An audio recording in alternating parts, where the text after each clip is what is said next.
Hi, my name is Julie Watts. I'm the social work coordinator here at Lang's. Thank you for joining me as we continue on this journey of understanding the science of happiness. If you haven't had a chance yet, please go to the YouTube site and watch the introduction to the science of happiness, which gives a little bit of the history and the context to the 12 happiness increasing activities that we'll be working through over the next 12 modules. So today we'll be talking about gratitude.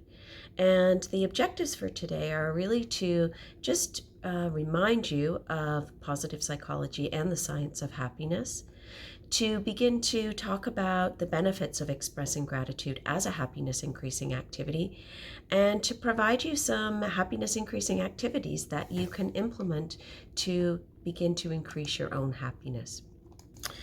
So just to recap from the introduction to the science of happiness, when we ask the question, what determines our happiness? What the science tells us is that about 50% of our happiness is based on our genetics. So similar to our height or our eye color, we don't have the ability to change our genetic DNA. About 10% of our happiness is based on our life circumstances. And certainly there are periods in our life that 10% can feel very big.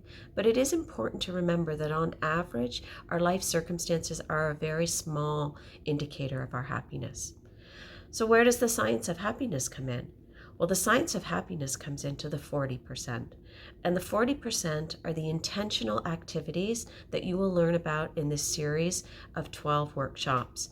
Today, again, we'll be reviewing expressing gratitude and how gratitude has been demonstrated to increase happiness. A study was conducted by Dr. Martin Seligman where he asked severely depressed people to write down 3 things every day that they appreciated about their day. And within 2 weeks, the vast majority of those people were reporting mild to moderate symptoms of depression, showing a clear indication that gratitude helped improve their perception of happiness. So, as a reminder, we can create our own happiness. Happiness is something that doesn't just happen to us. It's something that through intentional activities such as gratitude that we can improve our own happiness. If you recall, in the introduction to the science of happiness, I invited you to complete the subjective happiness scale.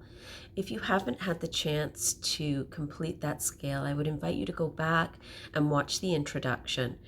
The 4-question survey will assess your perception of your level of happiness.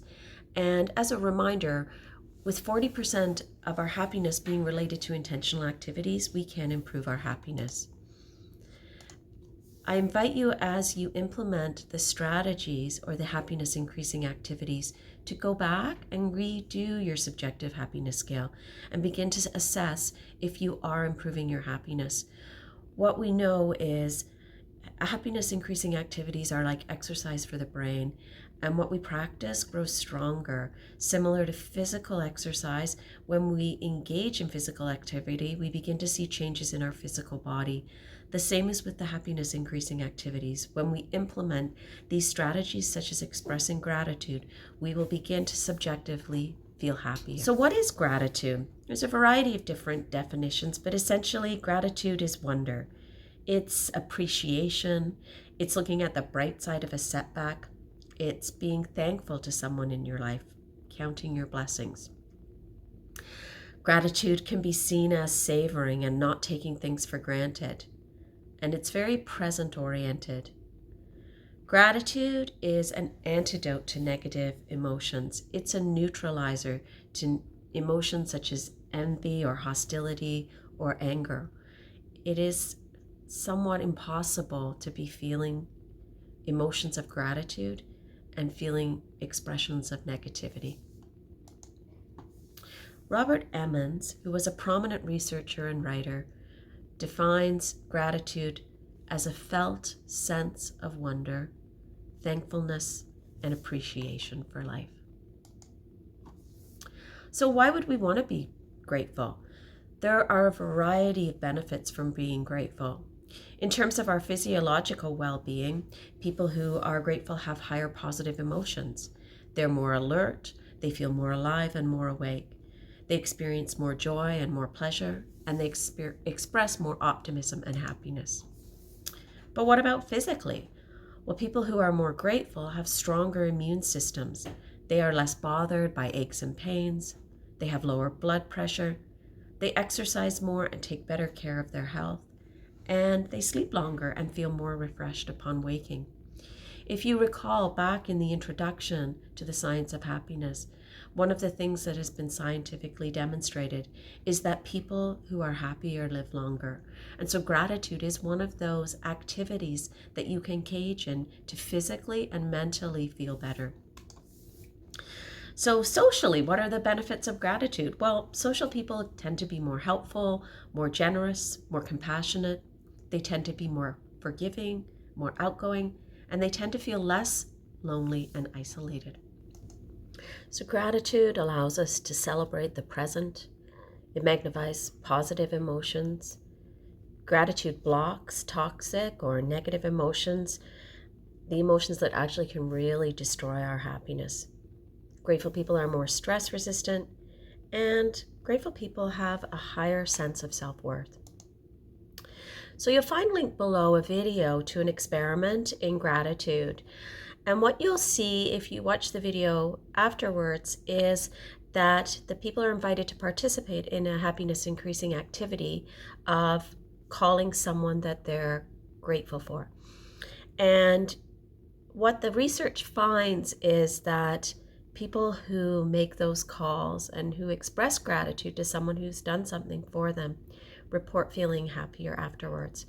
You'll see in this experiment, this is just a brief one phone call that they make, but if you can imagine engaging in a regular practice of gratitude, the profound effects that it will have on your subjective well-being.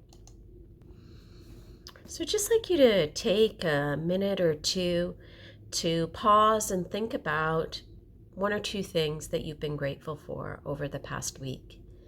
And it may be something as simple as you enjoyed a really great cup of tea. It might be that someone did something kind and unexpected for you.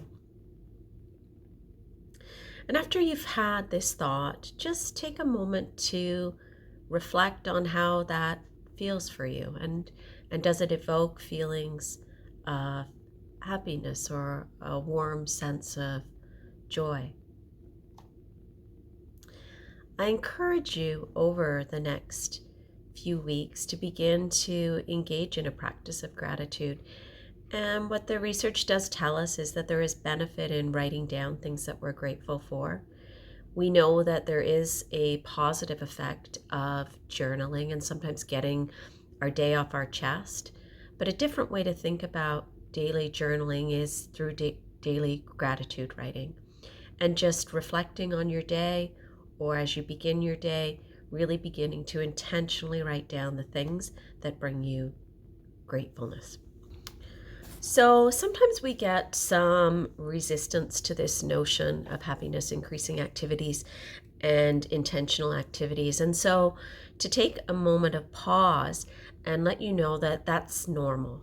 We are hardwired for negativity, and our survival from thousands of years ago relied on the fact that we worried about things. And so if we spent our days tens of thousands of years ago expecting that food would be delivered to our house, we would have starved. We had to go out and we had to worry about finding food, worry about hunting, and that's what kept us alive. And that part of our brain still exists. So we're hardwired to focus on the negative. And these activities, again, similar to exercise, physical exercise, are exercise for your brain.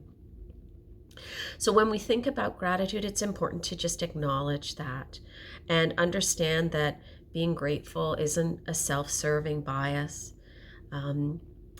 Being grateful allows us to just accept things as they are and appreciate things as they are. And sometimes that's a little bit incongruent with our natural tendencies. I think we also need to acknowledge that sometimes there's a perception that people get what they deserve in this world. And, some people deserve the unfortunate things that happen to them, and some people deserve the joyous things that happen to them. And that's simply not true. And these happiness increasing activities, including gratitude can help us realize that we all deserve happiness and joy. So what are some ways that we can cultivate gratitude? How do we actually put this into practice? Well, what we know is what you practice grows stronger. So maybe setting yourself prompts on your phone or alarms, putting notes around your house to make yourself pause and be intentionally grateful.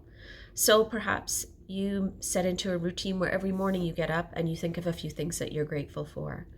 Perhaps you can spend some time today sending some grateful texts to some people or writing a letter. Send a note to someone. So what are some ways to cultivate gratitude? So if you think about sort of this 5-step model, the first being to start simple, then look inwards, shifting your perspective, finding presence, and reframing. So starting simple. So just simply asking yourself, who are you grateful for? What around you are you grateful for? What was something that you did today that you really enjoyed? What or who do you feel like you need in your life? What do you feel lucky to have in your life that some others don't?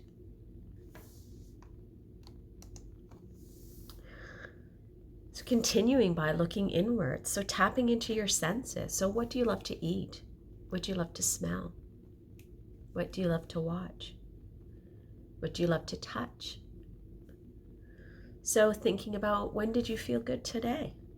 What about that made you feel good? When did you smile or laugh today? What or who made you smile? What might you be proud of today and why? And was there something you were thanked for today?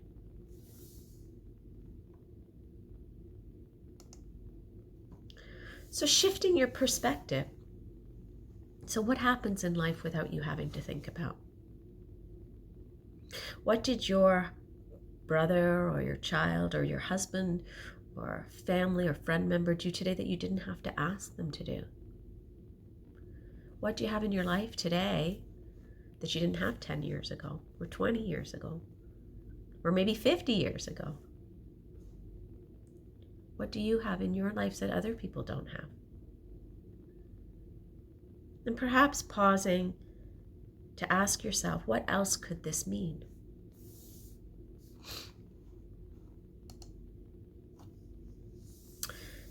So finding presence. So this is about thinking about what around you is physically beautiful. What's comfortable about this moment? What sounds can you hear? And if you can't hear any sounds, what can you smell or feel or taste? Think about what's happening in your moment right now. Thinking about what's happening in your body right now. And really pausing to ask yourself the question, if this was your last moment on earth, what would you appreciate about it? And then finally, as we think about cultivating gratitude, considering the reframe. So look around you. Tell someone what they really mean to you. Ask yourself, are there really any problems in this moment? Asking yourself, if you wanted to be grateful, what could you be grateful for? And if there's times where you really feel like there is nothing to be grateful for, sort of set yourself up with a mantra or a resource that you can tap into. So maybe in these times where you're not feeling super grateful, you can draw back to that and say, I'm really grateful for.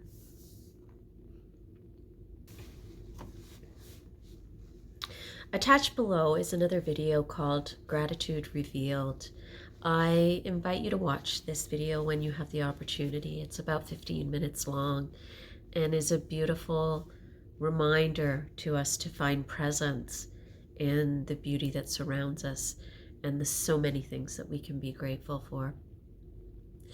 So as I conclude today, I invite you over the next week to implement some of the strategies, perhaps writing down 3 things a day you're grateful for, considering the video and perhaps phoning a friend and telling them the things that you're grateful for, perhaps writing a letter to someone, acknowledging the things that you're grateful for.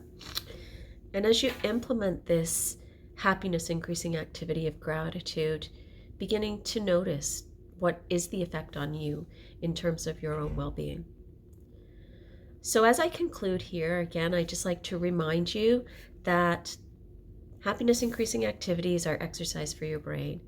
Like any exercise, this is habit changing and takes work. And the more you practice, the stronger that you'll get. Also to acknowledge that we're hardwired for negativity, and sometimes our brain and our body will resist us trying to make these changes. So thank you for spending this time with me today. I look forward to you as we continue this sequence of happiness increasing activities. Be well and be happy.